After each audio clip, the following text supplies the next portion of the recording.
tahlilan, yasinan, peringatan maulid Nabi. Bagi sebagian umat Islam, amalan-amalan ini sudah menjadi bagian dari kehidupan sehari-hari, dilakukan turun-temurun, diajarkan oleh orang tua, dijalankan dengan niat baik, bahkan dianggap sebagai bentuk kecintaan kepada Rasulullah SAW. Namun mengapa ada sebagian ulama yang mengkritiknya? Mengapa nama Ibnu Taimiyah sering muncul ketika pembahasan ini dibicarakan? Apakah beliau membenci maulid? Apakah beliau melarang orang berzikir? Apakah beliau menolak kecintaan kepada Nabi Muhammad SAW? Ataukah ada alasan ilmiah yang lebih dalam? Kali ini kita akan membahasnya secara tenang, tanpa fanatik, tanpa saling menyalahkan, dan tanpa keluar dari adab Islam. Karena tujuan kita bukan mencari siapa yang menang, tetapi mencari bagaimana para ulama memahami agama ini. Sebelum kita lanjut, jika sahabat menyukai pembahasan Islam yang mendalam dan berdasarkan dalil, dukung channel ini dengan like, komentar, share,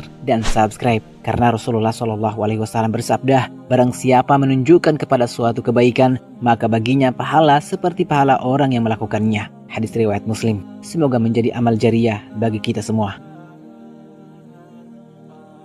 Bismillahirrahmanirrahim. Assalamualaikum warahmatullahi wabarakatuh. Segala puji bagi Allah Subhanahu wa Ta'ala. Salawat dan salam semoga tercurah kepada Nabi Muhammad SAW. Sahabat harus waktu yang beriman. Sebelum membahas pendapat Ibnu Taimiyah, ada satu prinsip penting yang harus dipahami. Dalam Islam, perbedaan pendapat ulama bukan hal baru. Sejak zaman sahabat, sudah ada perbedaan dalam sebagian masalah ijtihad. Karena itu, kita harus membahasnya dengan ilmu dan adab, bukan dengan emosi. Siapakah Ibnu Taimiyah? Nama lengkap beliau adalah Taqi al-Din Ahmad bin Taimiyah. Beliau hidup pada abad ke-7 Hijriah. Dikenal sebagai ulama besar dalam bidang akidah, tafsir, hadis, fikih, dan usul fikih. Baik yang setuju maupun yang berbeda pendapat dengan beliau, hampir semuanya mengakui keluasan ilmunya. Prinsip dasar Ibnu Taimiyah. Menurut Ibnu Taimiyah, ibadah memiliki aturan khusus. Beliau sering mengutip firman Allah Subhanahu wa Ta'ala. Apakah mereka mempunyai sesembahan selain Allah yang mensyariatkan untuk mereka agama yang tidak diizinkan Allah?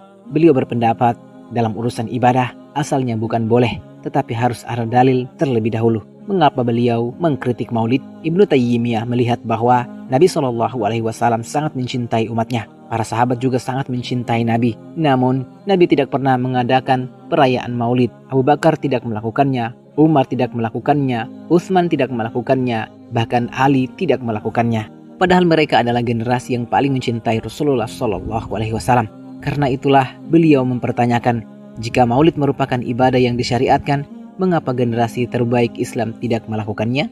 Namun ada hal menarik, banyak orang tidak mengetahui bahwa Ibnu Taimiyah juga pernah menulis dalam kitab Iqtida As-Sirat Al-Mustaqim bahwa orang yang mengadakan maulid karena kecintaan Nabi SAW dan niat baik bisa mendapatkan pahala atas niat dan kecintaannya. Namun beliau tetap tidak menganggap perayaannya sebagai sunnah yang dicontohkan Nabi SAW. Inilah salah satu bagian yang sering tidak dikutip secara utuh. Mengapa beliau mengkritik tahlilan dan yasinan khusus hari tertentu? Menurut Ibnu Taimiyah, berzikir adalah ibadah yang sangat mulia. Membaca Al-Quran adalah ibadah yang sangat mulia. Membaca surat Yasin juga termasuk membaca Al-Quran. Tidak ada masalah pada zikir atau membaca Al-Qurannya. Yang beliau pertanyakan adalah, mengapa harus ditentukan bentuk, waktu, dan tata cara tertentu sebagai ritual agama jika tidak ada dalil khusus dari Nabi SAW?